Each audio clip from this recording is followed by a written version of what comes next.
tenemos que considerar el pecado de este papá, de este padre, que sembró las semillas de la tragedia, del dolor en su propia casa. Porque todo lo que ocurre aquí, indudablemente, innegablemente, es consecuencia del pecado de David, del adulterio de David. Porque cuando David cometió su pecado, Dios dice en su palabra: y esto que hizo David fue desagradable ante los ojos del Señor. Y una de las cosas que nosotros más terror nos debe dar es desagradar a nuestro Señor. La razón, el motivo de nuestra vida, de todo lo que hacemos, debe ser agradar a nuestro Señor con todo lo que hagamos. Esa debe ser la preocupación principal en nuestras vidas.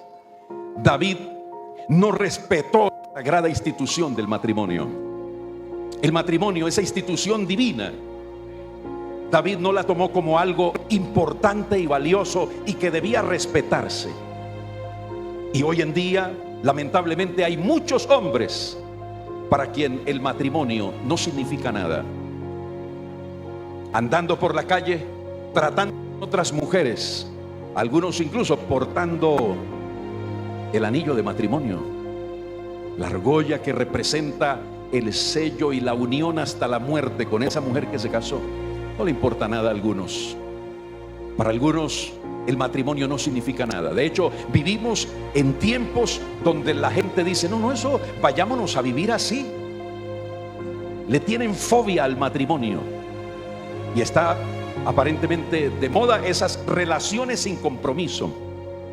Todo distorsionado con respecto a lo que Dios estableció como sagrado.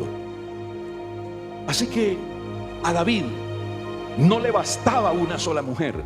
De hecho, la Biblia menciona por nombre al menos unas 8 esposas que tuvo David. Así que a él no le bastaba con una sola mujer, sino que tuvo varias. Y algunos dicen: ¿se da cuenta lo que dice la Biblia? David tuvo 8, yo tengo derecho al menos a tener 2, dicen algunos. Entonces tienes derecho a vivir todas las desgracias que David vivió como consecuencia de su adulterio, ¿verdad? Porque algunos quieren vivir como David, pero no sufrir las consecuencias del pecado de David. Y no existe digamos, licencia, que Dios a alguien le dé licencia para pecar sin sufrir las consecuencias. La Biblia dice indefectiblemente: la paga del pecado es muerte. El que siembra para la carne, de su carne segará corrupción. Eso dice la palabra de Dios. Y ciertamente Dios no puede ser burlado, porque todo lo que el hombre sembrare, eso también cosechará, dice la Biblia. Eso estaba claro en la ley y David lo sabía, y sin embargo no hizo caso de ese mandamiento de Dios. Usted se puede imaginar cómo era la casa de David, ¿verdad? Si a veces es difícil vivir con una sola esposa, imagínate con 8. La casa de David, con los hijos de esta, de aquella, de la otra y de la otra.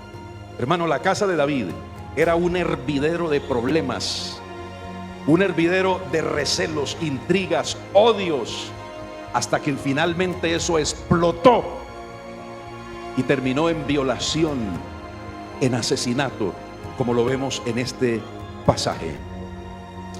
Dios ya había hablado acerca de las consecuencias. Dios utilizó a Natán para decirle en la cara a David lo que había hecho. Que a veces es tan fácil juzgar lo que otros hacen, pero lo que nosotros hacemos no está mal.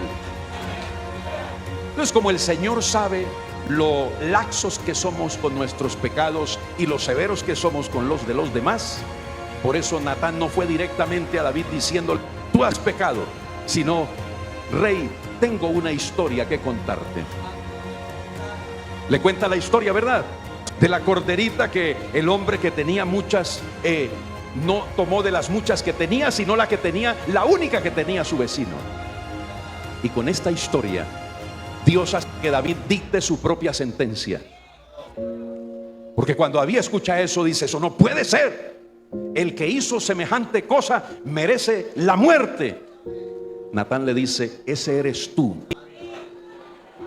Pero la gracia del Señor, que David declaró la sentencia. Dijo: el que hizo tal cosa tiene que morir. O sea que ¿quién tenía que morir? ¿Y quién murió? El hijo, el niño de David, el que era inocente de todo lo que había sucedido. Entonces, cuando miramos esta historia, alguien dice: qué injusto es Dios, debió quitarle la vida a David. Espérate un momento, ¿injusto es Dios? Entonces, cuando miramos nosotros, estamos aquí, somos salvos, hemos sido perdonados porque Dios es justo. O sea, el resultado de nuestra salvación es la aplicación de la justicia de Dios. Porque si Dios hubiese aplicado la justicia al archivo en rojo que teníamos nosotros de nuestros pecados, si Dios aplicara la justicia, estaríamos muertos y estaríamos condenados.